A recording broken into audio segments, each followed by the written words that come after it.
बानी पीटीआई और फवाद चौधरी के खिलाफ तौहीन इलेक्शन कमीशन केस की समाअत हुई है। इलेक्शन कमीशन हुकाम की जानिब से बानी पीटीआई की वीडियो लिंक पर हाजिरी से मुताल्लिक इस्तफसार किया गया। मजीद जानते हैं डॉन न्यूज़ के नुमाइंदे इरफान सदुसई से। इरफान, मजीद बताइएगा।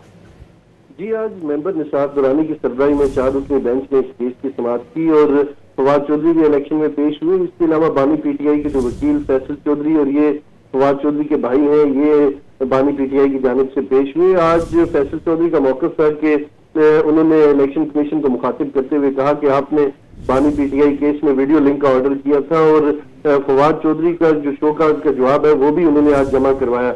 मेंबर कमीशन ने इससे कहा कि हमने जेल से वीडियो लिंक हाजिरी का ऑर्डर किया है, लेकिन इसका कोई असर नहीं हुआ। जेल हुकाम ने क्यों जवाब नहीं दिया, ये भी मेंबर कमीशन ने पूछा, जिसपे मेंबर कमीशन ने दोबारा ये कहा कि अगर वीडियो लिंक की सहूलत नहीं दे सकते तो जेल से जवाबदेह को बुला लेते हैं, जिसपे फवाद चौधरी ने कहा कि खान साहब को बुलाने की धमकी लगाए तो सब ठीक हो जाएगा। इसके बाद केस की समाअत 9 अक्टूबर तक मुलतवी कर दी गई। जी, बहुत शुक्रिया इरफान।